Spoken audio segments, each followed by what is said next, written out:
So simulan natin dito mga idol, panalo ang Lakers sa naging laban nila sa Dallas Mavericks at Austin Reeves. Grabe ang pinakita sa game, napahanga etong si LeBron James at Luka Doncic. Halos doble ang taas ng puntos dito kumpara kay Anthony Davis. And bago natin yan ipagpatuloy kaibigan, please huwag niyo muna kakalimutan na mag-like and subscribe sa ating channel. Maraming salamat po. Nain na muna natin mga kaibigan yung ginamit nga po ng starting 5 na lineup ni JJ Redick kung bakit mas malakas ngayon ng Lakers. Original na starting 5, nandyan si Rui Hachimura, LeBron James, Jackson Hayes, Austin Reeves at Luka Doncic. At dahil nga po mga kaibigan, ito yung dating kupunan ni Luka, no, yung Dallas Mavericks. Dating home court ito ni Luka. Nakita nyo naman nung entrance pa lamang mga kaibigan, nung opening pa lamang ng game ay nagsisigawan nga po ang mga fans ni Luka, no? Kahit sabihin na natin na ang kalaban ng Dallas si Lakers, pumapabor yung mga fans dito kay Luka. Alam nyo, hindi talaga nakakalimutan ng mga fans ni Luka yung kanyang nagawang memorable na talagang mga highlights dito sa Dallas Mavericks.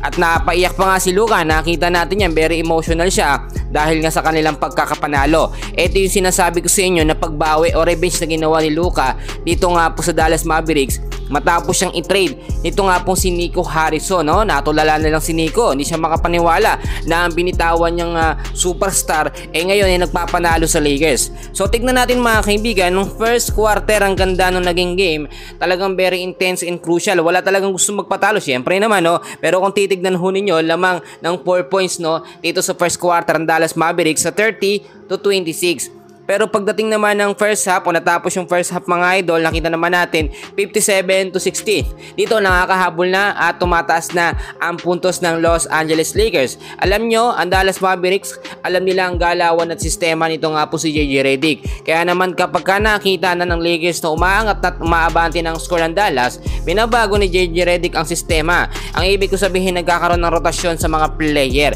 Si Luka mga kaibigan, talagang nakita nyo kapag napapagod yung pinagpapahinga, no, yan talagang maituturing natin na isa rin sa superstar ng Los Angeles Lakers bukod ho kay LeBron James. So pagdating ng third and fourth quarter ng game, dito nagkaroon na ng very intense po na laban. But so far para sa akin, napakaganda ng pinakita ngayon kasi hindi ho talaga may iwasan na magkaroon ng comparison. Kanino?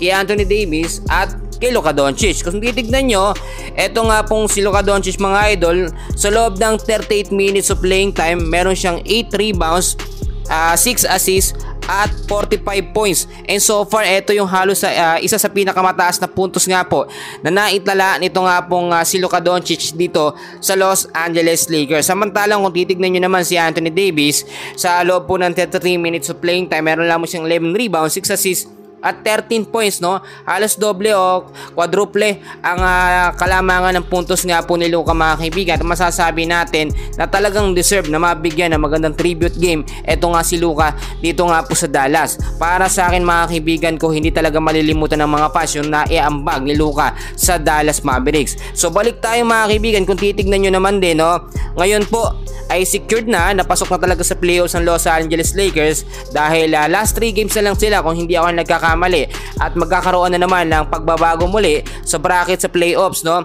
Hindi na natin alam kung sino ang posibleng makakalaban ng Lakers, and hopefully Memphis Grizzlies, no, o kaya naman Warriors posible din.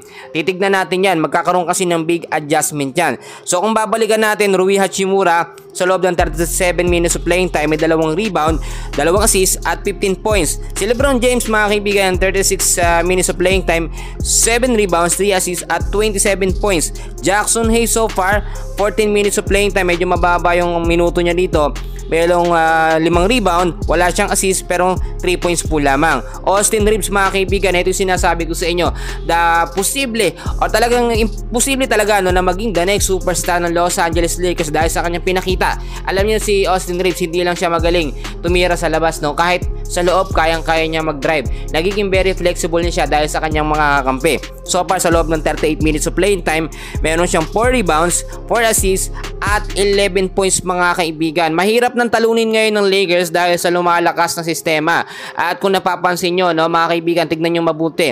sa rotasyon ng mga players. Nagbabago, lalo na sa starting 5. Nung nakaraang game mga kaibigan, yung sa OKC Thunders, hindi nakapaglaro o wala sa starting 5 etong si Rui Hachimura at pinalitan siya ni Dorian Finney-Smith. Pero dito ginamit etong si Rui Hachimura at si Dorian Finney-Smith, talagang nakita nyo ginagamit din sa mga intense and crucial game. Nakita rin natin mga kaibigan, no? Maganda rin yung naibigay na minuto kay Gabe Vincent mga kaibigan. Ganun din, kung mas magagamit pa talaga si Dalton Knecht at ang ibang mga sentro mga kaibigan, yun yung mas magiging malakas na backup nga po ng Los Angeles Lakers. At bakit mga kaibigan kinakailangan ng Lakers ngayon na magdagdag talaga ng legit na sentro? Nakita nyo naman Jackson Hayes, ang ganda ng performance sa opening ng game, no? Lalo na sa first half. Pero pagdating ng third and fourth quarter ng game, sa last quarter mga kaibigan, kinakailangan talaga ng mas malakas pa na sentro para sa sinasabi nating Twin Tower. Ngayon ba mga kaibigan, masasabi nyo pa ba na small ball lineup ang Lakers? Puro malalaki na ang mga player nila, matatangkad. Meron tayong Jackson Hayes, Rui Hachimura, may LeBron James, hindi yan maliliit, no? Hindi yan mga shooting guard lamang. Mga power forward yan ni JJ Redick na ginagamit ding sentro sa pagka mga crucial game.